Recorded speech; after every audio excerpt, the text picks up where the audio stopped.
Imagine a world transformed by the power of giving, where every act of kindness sparks another. These are the champions who dedicate their lives to change.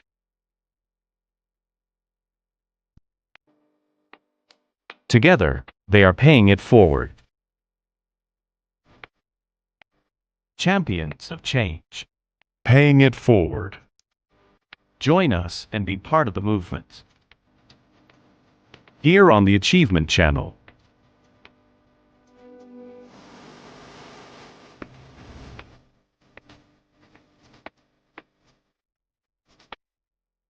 Welcome to Champions of Change on the Achievement Channel, the show where we celebrate extraordinary individuals making a difference, transforming lives, and inspiring positive change. We're broadcasting from the School of Eloquence studio in Lagos, and today's episode is nothing short of remarkable. Joining us is a man whose life embodies resilience, innovation, and the power of vision, Dr. Cosmas Maduka. From humble beginnings as a teenage hawker to becoming the founder and president of the Coscharis Group, a powerhouse conglomerate spanning automobiles, agriculture, and technology. Dr. Maduka's story is a masterclass in turning challenges into opportunity. With over 4 decades of entrepreneurial excellence, he has not only built an empire, but has become a beacon of hope, proving that dreams fueled by hard work can change lives and communities. I'm your host, Pamela Igbo. You're in for an episode filled with wisdom, inspiration, and actionable lessons. Let's get started. School of Eloquence, teaching the world to speak.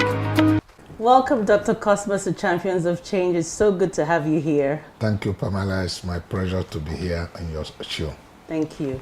So this is a show where we honor people who have been doing inspiring things in their communities, and beyond your business acumen, we know that you are a fantastic philanthropist, a mentor.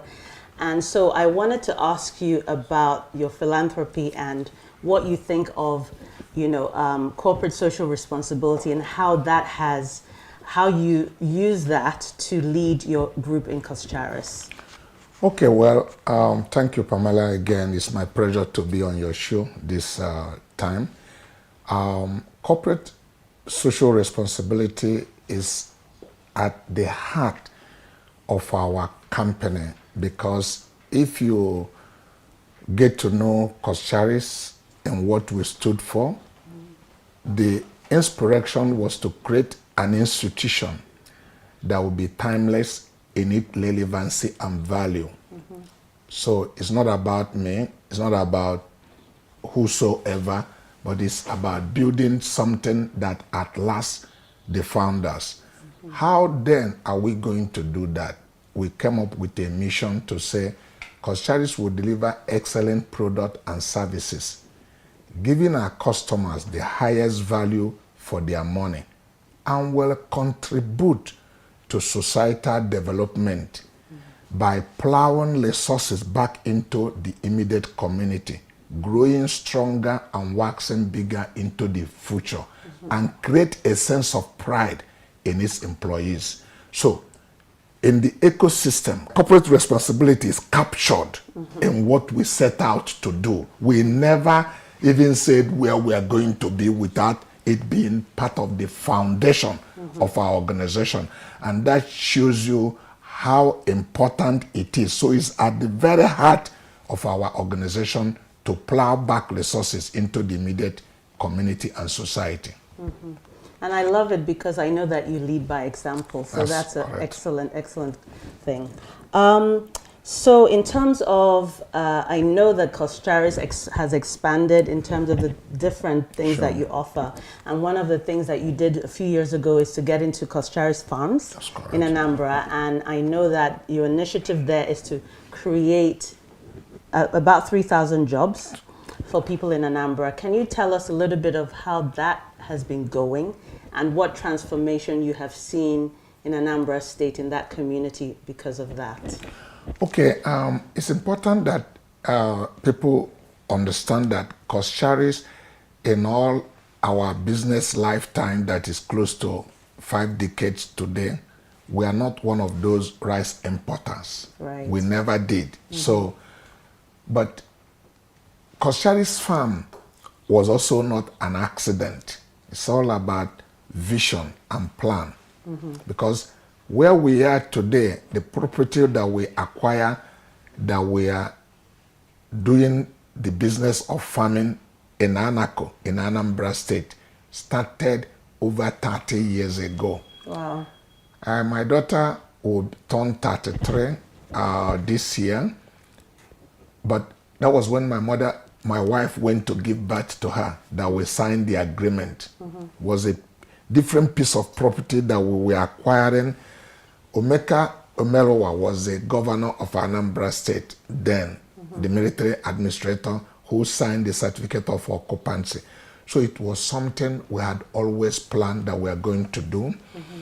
But you know, my grandfather used to tell me that when you want to choose certain animal, you need to get the right gunpowder. Because if you take a borrowed gunpowder to shoot a chimpanzee, he will collect the gun from you and kill you. In other words, you don't get into farming without having the muzzle, the capacity to be able to take it. So over a period of time, we are in different kind of business, but we have never really get into, you know, real sector of economy where you add value, because buying and selling is not really how the economy grow. It's part of it. But the buying and selling is a starting point for you to grow, but keep your eyes on the big picture where ultimately you want it to be. By 2012, 2013, we started planning to go and develop this farmland. It's a quite a piece of property. Because some people ask me, is it real that you have 3,000 hectares in Anambra State? Because that's like a village. Where does such land exist? We acquired this property from different people. We bought Rogeni property, piece of property, 310 hectares. We bought Bravo property, 610 hectares. We bought Light Brewelly, and then before we now get the villagers to give us additional portions. So it was an area that was like a forest that never have been cultivated. If I start telling you the things we made developing that property, we didn't just make big plankton there. We made different kind of animals there, whether it is alligators and all of those things, because it was a thick forest. Clearing it cost us ₦1 billion. That was in 2015. Wow. But what had happened was that when we wanted to go and develop this property, the villagers looked at us. We became their captive market. Like a container they clear. Anytime we come, they want to collect money. So it becomes challenging. But when Obiano became the governor of Anambra State and called for stakeholders forum, I sat in one of the meetings where he shared his economic plan for Anambra State. And one of his 7 pillars of economic transformation was agriculture. It was very interesting. So I listened to it.